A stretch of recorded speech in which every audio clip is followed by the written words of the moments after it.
All right, so here we go. Work-life balance. Definitely something that, by the way, thank you. I see a question got dropped in already. I am going to make sure that that I get to that here in a couple of minutes because it's something that is super duper important for us to consider. So work-life balance. Typically, when people are asking this question, they're thinking about this. Typically, what's happened is their life, your life, has been overrun. Your personal life has been overrun by your professional commitments. That's typically what I hear. Rarely, and by the way, just think about this already, right? I'm feeling a little bit extra energetic and animated today. Somebody me moving all over the place. But think about this already. I really want you to consider this. Why do few people ask the question or have the problem with committing too much personal time and not being able to balance work? Like, is that interesting to you? I wish that I could get a raise of hands. Maybe we're just going to interact back and forth on the webinar. But I mean, is that interesting for you to think about? Consider that. People are regularly struggling with committing too much of their life and time to work. And they're trying to find balance to be able to have more time personally, at home, with family, with friends, with the people that you love and care about the most, and probably are the reason why you're working in the first place. And so you're regularly challenged, you're regularly having questions around how you balance to take some of the overload of work and give it back over to personal. But why not the other way? Why don't we invest more of our life, our time, our energy, our efforts into the personal side of life? Well, there are a lot of misconceptions around that, I think. One of them is because oftentimes when we see people spending more time in leisure, in family, in fun, we call them a freeloader, or that they're lazy. They're not committed to their professional career. They're not working hard towards their goals. There are so many things, and you may not say that, but in the back of your head, if you knew that, here, I'm going to give you a really good example. I personally try to set aside, and we're in a whole different world at the moment, but I personally try to set aside every Friday for myself. Now, I'm an entrepreneur. I own my own business. As a matter of fact, I own 3. Thank God for 3, because with everything going on, some are supporting the others. But over the last couple of months, I would say that of the 8 Fridays, let's just say the last 8 Fridays minus the last 2 that were just in a whole new world. Of the last 8 Fridays, I played golf on 5 of them. What does that make you think of? How does that make you think of me? Are you thinking that I'm lazy? Or I'm not working as hard as I could? Are you questioning why, as an entrepreneur that is fighting for the livelihood of my family, that I should be working 80 hours a week? I mean, are you questioning whether or not I have set myself up for success or failure? Maybe. You wouldn't say that, probably not. But some of you would think that. Other people would think that. And I got to tell you right now, again, many of you have heard my story, but I'll repeat this until I'm dead. And it's, I don't have time to waste time on things that I don't care the most about. And I care about my profession. I care about my clients. I care about you on this webinar. I want you to know that I'm here giving of my time, not that it's worth billions of dollars, but it's valuable to me. And I'm giving it over to you right now because I care about you and you hearing these things, hopefully to encourage even just one of you today. I care, but I care way more about my wife and kids. I care way more about my own personal well-being, my mental health, my spiritual health. And so by me setting aside time to go play golf with friends or to shut my computer down, which there's a question that I'm going to address in a few minutes, to shut my computer down at 5 o'clock every single night. Again, like I don't even know what a schedule is right at the moment. It's so crazy, but typically I don't work after 5 o'clock. And it's because my family takes precedent. And so again, if I was to say to you, I'm talking to this person and they're looking for work-life balance, and their problem is they've committed too much time to life and not enough time to work. You'd be like, yeah, right. That's just a lazy person. So again, perception is really, really important here when we think of work-life balance. And forgive me because this is all off the fly. I've got no presentation. I got no slides on the other side. I'm literally just thinking of these things as I go, but it's because of the experiences that I've personally had and the way that I've been able to coach other people through this process. So I'm going to get to a question right now because I love just to be able to dialogue, and this is the best way that I can do it. But I do kind of have a flow. I want to talk this morning in the time that we have about perception. I want to talk about priority. I want to talk about productivity. I want to talk about passion. And then I want to talk about something that I just had a conversation with on my podcast right before I went live here, and it's around collaboration. So if I can even remember those things, that's what we're going to talk about. But first, somebody's already asked the question, how do you recommend handling the client who sends emails after hours and is not understanding of family time? What are the best ways of setting reasonable expectations? This is work-life balance 101, okay? Or maybe I should say, this is work-life balance at its basic. There's a couple of things to consider here. And again, we cannot make blanket statements because my statement earlier was I shut down at 5 o'clock. So does that mean I'm never going to take a call or an email from a client after 5 o'clock? The answer is absolutely not. Like November and December of this year, I started a new business in October, and it took me November and December to get it up off the ground. And as I did, I went to my wife and said, babe, November, December are going to be really ugly. They're going to be really busy because I'm going to have to spend a lot of extra time outside of my normal work hours to get this business up off the ground. And so I'm going to need some of our family personal time in the evening times to do that.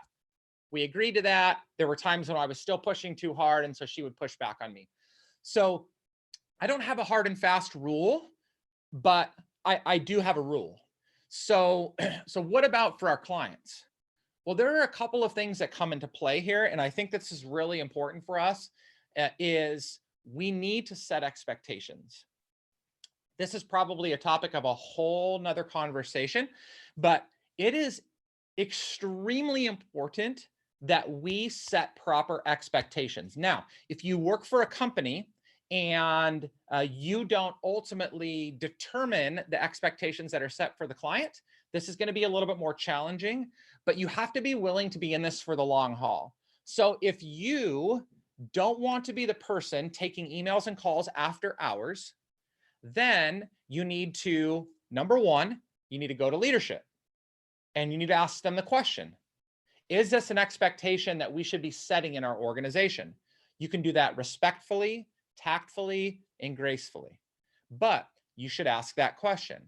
My assumption would be most people don't want you doing that unless there's an utter emergency. So you got to ask that question first. And then once you ask that question, then you can follow up with, okay, so I get a lot of these. How do you prefer that I handle them? And so again, you're working with your team, you're working with your leadership to try and figure that out. If you're an entrepreneur here, that's you. You're talking to yourself in the mirror. Is this the expectation you want to set? You know, with technology today, with email, with the speed of technology, we have run ourselves into a really bad spot, backed ourselves into a really bad corner. And that is, we have created this loop of instant feedback. And I believe it's a significant mistake. In a company I worked for before, I set office hours. And so even my lunchtime was blocked out, and an autoresponder would go out to my clients during my lunchtime and say, I'm away from my desk. I'm unavailable for a response to email. I will get back to you after X time.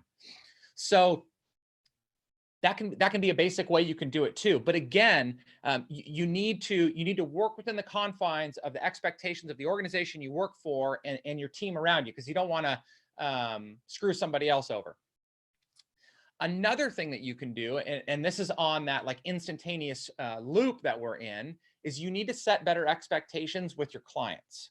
And you may think to yourself, well, what do you mean Well, I believe that the best way to improve a situation is to take a personal accountability in whatever we can. And so this is an opportunity for you to speak with your client and to say and to have those conversations. And again, you have to have a good relationship with them. You've got to have built some trust with them, some respect with them, and then talk through why you're getting those emails after hours. Is there something that you can be doing better during regular business hours to reduce the number of communications you're getting after hours? So again, so those are some things there that I would consider as it relates to after hours emails. I could break that down a lot farther, but I don't want to take all of our time up talking about that. And maybe as I talk about some of these other things, I think that topic will probably come back into the fold at some point. So keep your questions coming. I would love to just to see as much feedback in there as possible. If you disagree with me, tell me I'm wrong, and we can debate. You're going to have to text in, but I'm happy to be challenged. I'm definitely wrong on a lot of things, and so I could totally be wrong. Okay, so back to work-life balance. I want you to think about this. Instead of striving for balance, why don't you consider changing your perspective? So, are you really ever going to achieve balance?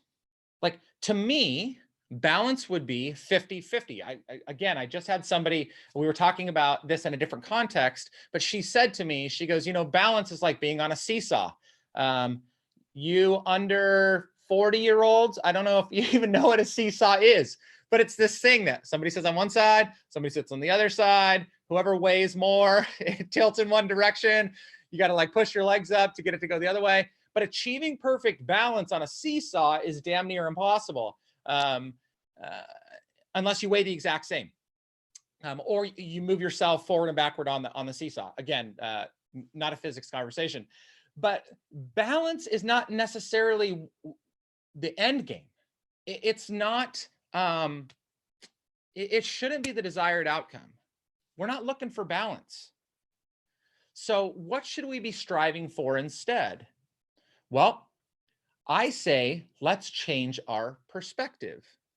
Let's change our perspective on what work is, and let's change our perspective on what life is.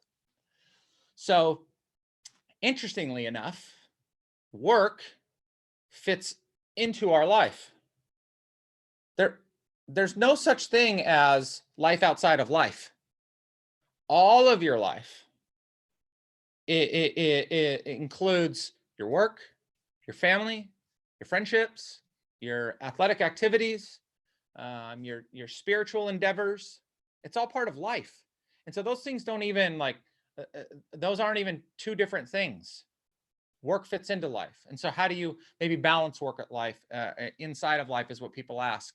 But again, my challenge to you there is to think about what work is for you. We need to look at work differently. Too many people believe that work is a necessary evil, or that work is some sort of punishment, or work is what I do until I don't have to do it anymore, and then I can be free to, I don't know, travel the world and never have to do anything again. And if that's one of your life's desires, then more power to you. But my dad is in his early 70s. He retired due to medical conditions back in, the early 2000s. I guess that wasn't that long ago, but today feels like a year, so it's kind of long. But he retired from his quote unquote job. He made it about a month, and then he went back to work. But he didn't need to. It wasn't about the money.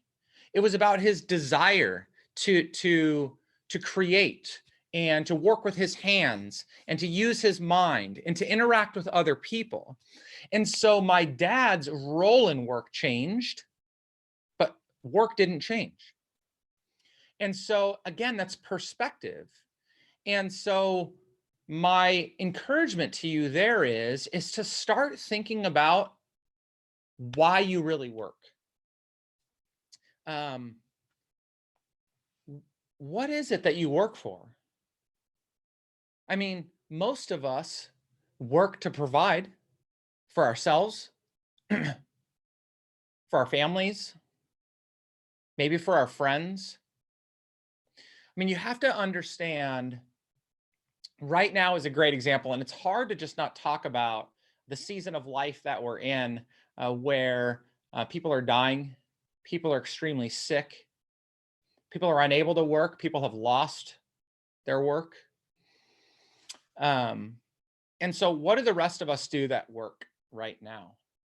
Well, again, we have to be thankful for the fact that we have work. It's not a necessary evil right now. It's a blessing. We have to be thankful that we have an opportunity to provide for, as I said, our family. But I want to challenge you to something here. What a gift that you have right now to work to help contribute to somebody else. If you're making, and again, this is my own personal conviction, this is not a necessity on your part, but if you have extra money right now, my encouragement to you is to find someone else to spend it on. I know that the mindset right now is a scarce one, and we're concerned about what happens next for us in life. How long does this economic downturn happen? I know some of my friends on here are in the healthcare space. And so what does that industry look like right now? It's running really strong. But even then, what happens is your clients are going out of business. I've got friends in the marketing world right now that are trying to help companies sustain their businesses. So we don't know what's going to happen. And I understand that you want to be well prepared and you want to have some savings, that you want to have something to fall back on if, God forbid, you lose your job. And that's wise. That there's wisdom in that. But what if part of the reason that you had excess right now was to give to somebody that had little to nothing? If you were to, I don't think I posted this to LinkedIn. I think I did post it to YouTube. Go to my Instagram page for sure. It's RJM Sales Pro is my handle there. And you can watch a video I recorded yesterday of witnessing probably one of the most disgusting things I've ever seen in my entire life. And that was a wealthy owner of a very successful business cutting 70% of their workforce in order to keep their profit. Now, I'm a capitalist at heart, and I believe that we all have a right to do business and to make a profit and to earn a living. But I just can't feel good about protecting my excess when somebody may go home and starve. Like, that's what we have right now in front of us. That's what we're able to do. For those of us that are still working, that's what we're doing. Like, even me here right now, this is nothing great. Like, I don't have some magical belief that you and I engaging in this conversation online is changing your life. And I'm not something super special. There are a lot of people that could be standing here that would draw huge crowds and be much more amazing to hear from. But as I've had time free up, as I've lost clients over this period of time, my conviction has been not to go chase more clients, though I need to take on more clients and I'm hopeful that they'll come, but it's to take this time to give to people that need it. You need to hear right now that you have an amazing opportunity in front of you to lean into your work and to love your work and to help other people. Please do that. It's about perspective. If you've got clients beating down your door, bugging the living crap out of you, thank God for that. So that's something that is super duper important for me right now. So that's a little bit about perspective that I want you to consider. Another thing is around priorities. I've touched on this a couple of different times, but again, when people talk about work-life balance, they're typically saying that I'm working too much and I need to figure out how to have more time for my personal life. I'm just going to ask you, what do you care the most about? You know, when my family and I went through the 2008 recession, I wasn't in business for myself yet, but I was working for a company, a large publicly traded company that was crushed by the housing crisis, literally destroyed. Like our stock price at that time went from near $50 down to $7. I mean, it was devastating. And I got crushed. I lost so much income during that time. And little by little, we were watching all of our fun grown-up toys be repossessed. That's like so embarrassing to say, and yet it's just the absolute truth. And I had a lot of complicity in that. Like I didn't slow down my spending soon enough. But our life was just changing so rapidly. And there was a point when we realized we were going to lose our house. We didn't know if that was going to be to foreclosure or to short sale. A home that we had lived in for 10 years. I got married and bought that house. We bought the house a week before we got married. Our first dwelling place as a new married couple was in that house. We had both of our kids in that house. Not physically, but you know, they grew up there. And so to know that that was going away, sorry, was so hard for me. It was devastating. And yet my wife and I started having conversations around what mattered most. Because years prior, the fight with work and finances was what almost helped us, or what almost pushed us towards divorce. And so we were having conversation around what was most important. And my wife and I ended up committing to something, and I don't know how much we really meant this, but we said that if we ended up in a cardboard box on the corner with the four of us in it, that was going to be enough. I'm so thankful that never happened. But we did lose our house. And as a matter of fact, I live across the street now, renting a house from that house. And every single day, I stare at the reminder of what we had and lost. I don't miss it anymore. That's not what's important to me. My family is what's important to me. And yes, I work hard to provide for my family. I never want my family to be back in that position. I don't want my family to be out on the street. I don't want my family to be without. I was thankful to buy my 18-year-old daughter a car for her birthday this year, and super thankful to be able to do that. I love what my work has produced in terms of the gifts that I've been able to give, or the means by which I've been able to provide for my family, to go on vacation and to have some fun at the river and just other things that we love to do as a family, even to have cushion now, not to be totally devastated by what's happening as our business. And I say our business because we're all in this together, the four of us, as our business has taken some hits. And so I'm thankful that I built a sustainable business, a couple of them in the process. But at the end of the day, I know where my priorities lie. And so if I was ever asked to choose work over family, there's not even a question. I'd give up every single thing in my life to save my family. No doubt about it. And that's a scary thing to say out loud, because there's a chance it could happen. and I don't care. I'm willing to do whatever is necessary to preserve my family at the risk of losing everything I built in my business. So priorities are really important. Now, that doesn't mean that we throw our work away and just jump headfirst into our family, because there's a lot of ignorance in just going to that extreme. So another thing that you can do is you need to set some expectations. I talked about this earlier with clients.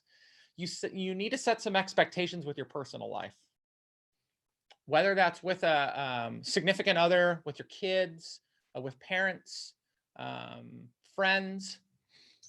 You need to set expectations to have a mutual understanding for where your boundaries are going to be. So I'm just going to give you another example. And again, this is just my own life and the way things work.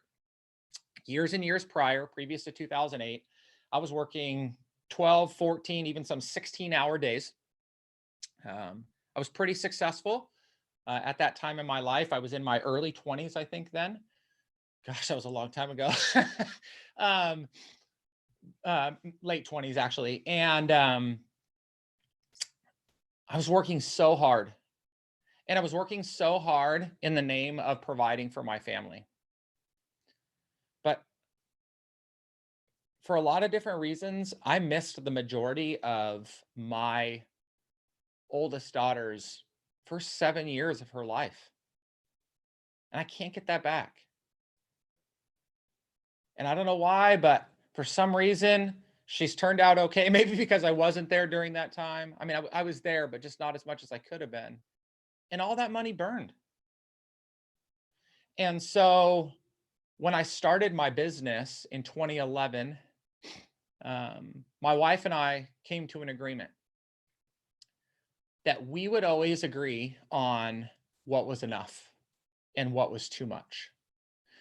And as we stepped through the first few years of that, obviously when I'm starting a business, there's a lot more commitment. Seasons of life require a lot more commitment. I just told you that in November and December of last year, I was crazy busy trying to get a new business set up and off the ground. And so that doesn't mean that we don't overstep those bounds, but we always overstep those bounds, first of all, with a mutual understanding or agreement that, that this is the right decision to make. So that's number one. And number two, with an agreement and an understanding that I will continue to listen to feedback from those around me that are telling me it's too much. Because for most people, especially those that fight with work-life balance, that means that you are striving to perform at a higher level, maybe than other people around you, which is awesome for you. Good job. But your problem is you're going to have a tendency to work harder and to work more. And so you need objectivity. You need people speaking into you from the outside. Like I have 2 clients right now that I coach on this specific topic. The majority of what we talk about is on this specific topic, throttling them back because they push too hard. I'm trying to get them to experience more of life and not to be too steeped into the work side of it. So set expectations. If you don't have a significant other, if you don't have somebody else that you're needing to manage or mitigate during the season of life, my encouragement to you, and for anybody this works, but for you specifically, is to start writing down the things that are absolutes, ultimates, your guardrails, your expectations, your non-negotiables. Where are those things? What are those things? Write those down. And then every single day, every single week would be the farthest I would let this go. But every single day, if you can, go back and reflect on those things. Ask yourself and be honest. Are you holding yourself to those standards? Or have you let yourself go? And if you've let yourself go beyond them, especially more than one time, why? What are the reasons why you're going overboard? Is it because you're striving for a new position? Well, maybe that is a season for that.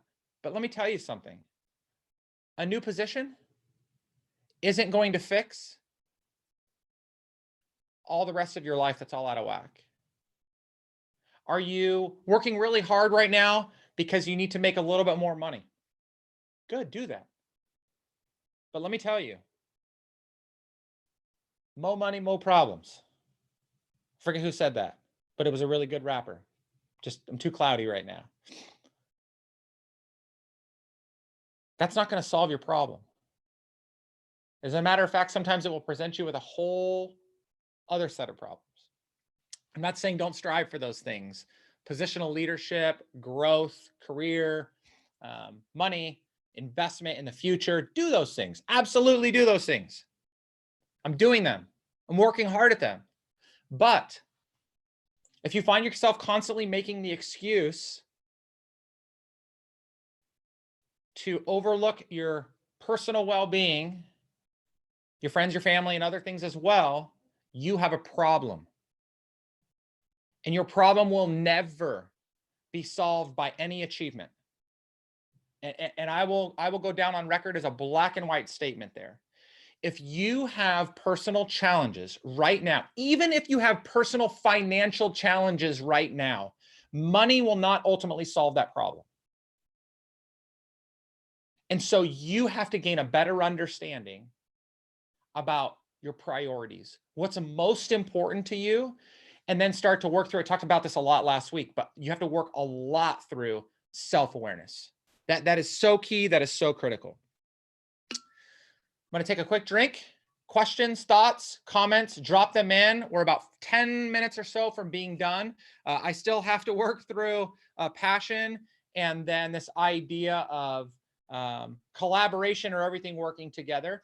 Even though I think I've tapped into some of those along the way. So question, thought, comment, drop it in there. And let me just take a quick drink. Coffee. I'm trying to keep going. It's Friday. I mean, it's Friday, right? I think it's Friday. You know, I'm pretty sure it's Friday.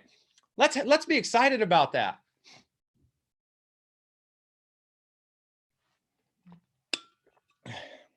Maybe everybody's muted me out already, and that's totally fine. You're off doing something else. Okay, so maybe like finally, the thing that I want to address, and obviously I've talked about this a few different times, but if we think about this idea of work-life balance, maybe we need to look at it with a different perspective, right? We need to think through priorities, and then we need to gain a lot of clarity around like what we're really, really passionate about.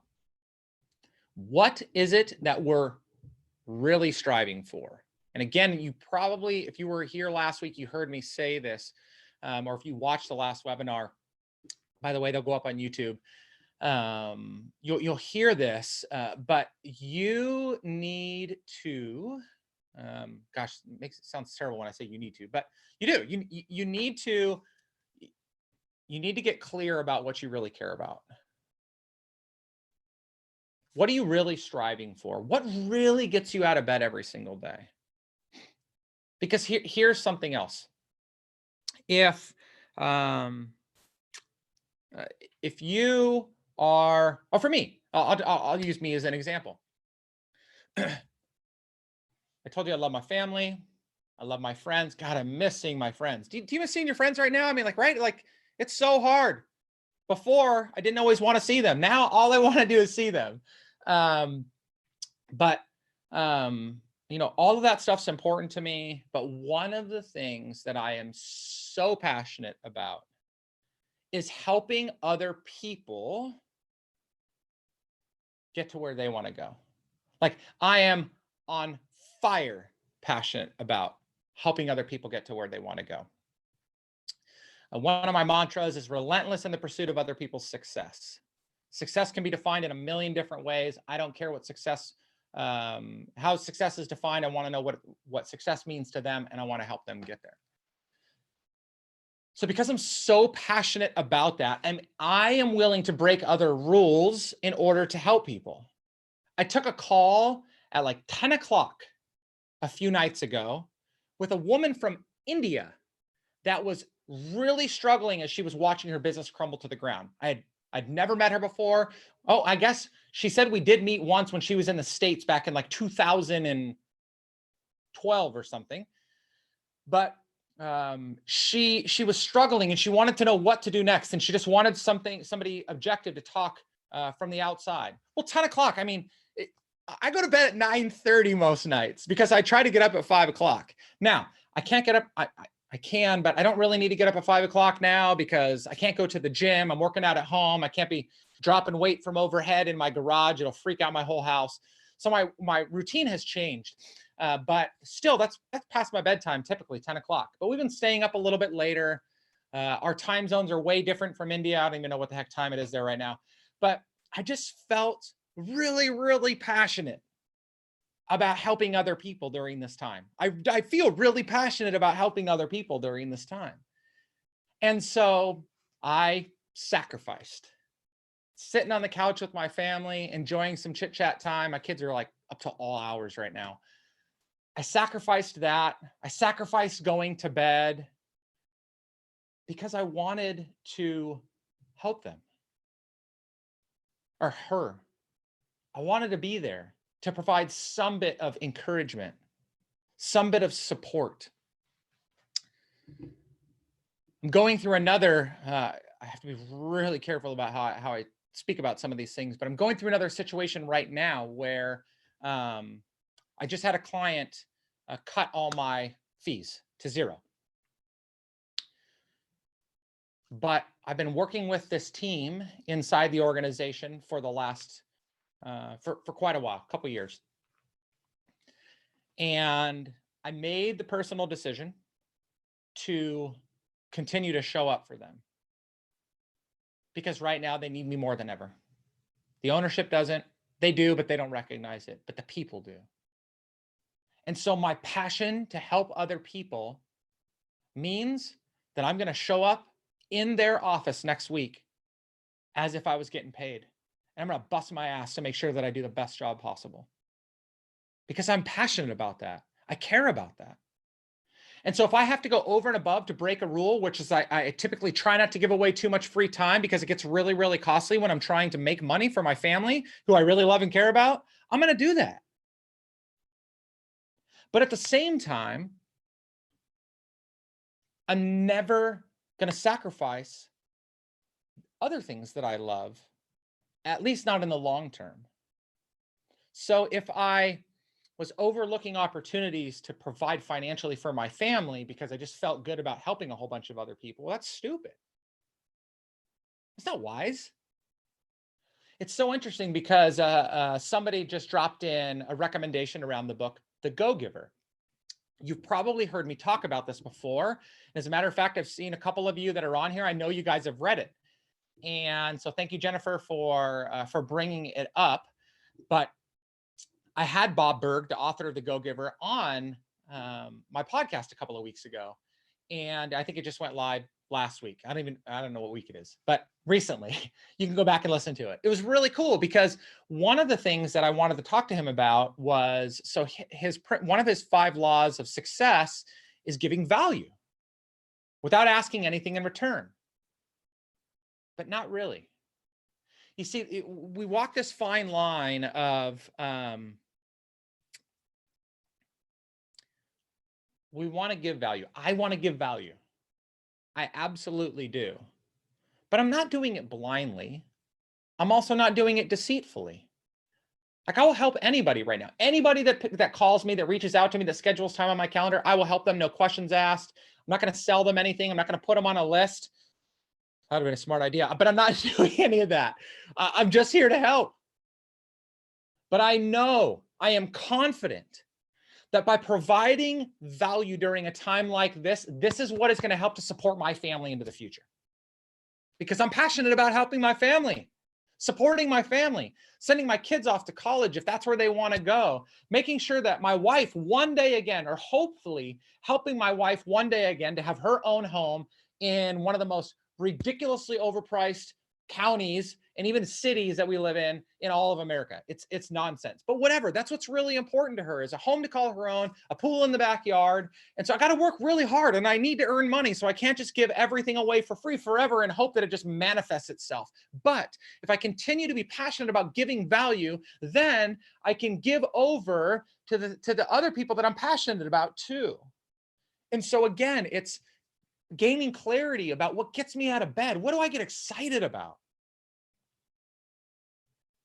Am I using work as an escape from home? That's a lot of times, that's also why people end up getting too deep into work, is because they're in fear of going home, or because they struggle with something at home, or because right now, well, you don't even get to go to work, but like when things are chaotic, that's people's escape. And it's great that you can find freedom in going and doing work, but don't run away from a problem and end up creating another one. You have an opportunity to do amazing in life. Don't miss that by being so uberly focused on trying to do amazing in one area. I mean, if I was to ask you right now for a show of hands, I would be curious as to know, when was the last time that you did something? Oh no, I just hit my desk thing. This is what you have. This is what happens when you have an automated desk. I literally just made my desk go down, which had my camera on it. That's like a funny webinar fail, but I don't have a dog in the background. What was I saying? I totally lost my train of thought. Oh, if I was to ask you right now, when was the last time you invested into yourself with a personal course where you actually not, books don't count. I think books are great. But when was the last time you spent money to personally develop yourself? Now, maybe for some of you, this is the gym. That's a fantastic one. So that could count. So kudos to you there. But what else? What are you doing for your mental well-being right now? Like, we're constantly looking to develop ourselves professionally, and I know that that seems a little bit easier. There seems to be a little bit more out there, kind of at the forefront for those types of things. But my encouragement to you is to find ways to better develop yourself personally, to work through the things that you struggle with, to work through the things that you're challenged to, with in life, or challenged to overcome, because anything that you're overlooking personally is going to affect every other area of your life. There definitely are books there, but find other ways to invest in yourself. Like for some of you, when you get to finally get out of the house at the end of this dang quarantine, you need to go get yourself a massage. Like, I try for a monthly massage and a chiropractic adjustment. I typically do at least monthly, but sometimes twice a month. I do a pedicure with my wife. And so we go to the nail salon down the street from our house. They know me by name. It's pretty dope. I'm not ashamed of that. And we sit in the chair, or sit in two chairs, get a massage on my back in the chair, stick my feet in the water, get my toes all cleaned up, legs massaged. I mean, it is epic, right? Like, is that not just like such an epic feeling? So I'm getting to have some self-care, all the while I'm also spending this quality time with my wife. And so spend more time on the personal side of your life. Because if that is out of whack, out of balance, if that is, if that's underserved, you are never going to fully realize all that you're capable of in the professional realm. And then ultimately, and I'm just going to say this one more time, finally, it's all one and the same. you can try to do whatever you want to compartmentalize your work or your professional from your personal, from your spiritual, from your physical. They're all one and the same. They look a little bit differently. There are things within them that act a little bit differently, but ultimately they need to work, as my friend Joy said to me earlier, in collaboration with one another. They need to be all striving for the same things. They all need to be acting the same way. And so if you feel like you're deficient in one area or you're overloaded in one area, oftentimes it's far less about that area and more about another area of your life that you've stopped paying attention to. So I'm going to give you one more chance. If you have any questions, thoughts, or concerns, we're going to wrap. We're coming up on the hour. I just want to be respectful of your time. And yeah, I want to make sure that you get back to doing whatever you want for the rest of the remainder of the day today. The other thing is I am going to do this again next Friday, same time, 11 o'clock Pacific time. And so I would love to hear from you what topics you would love to hear about in the future. Anything is on the table and nothing is off limits. If you want to sit and listen to me for 45 minutes, tell you all the ways I screwed up my marriage early on and how I worked through to get to the place we're in today, which is we just celebrated 19 years last week in quarantine, we can do that. If you've got any other thoughts, I would love to hear those. I wish that this was just in a dialogue format, because in a big open conversational Q&A forum, these things just go so much better than just one way at you. So yeah, give me your feedback. I would love to hear it. Thank you all so much for jumping on today. Super duper appreciative of your time. I know maybe you have a little bit extra, but still it's valuable time. So thank you for that.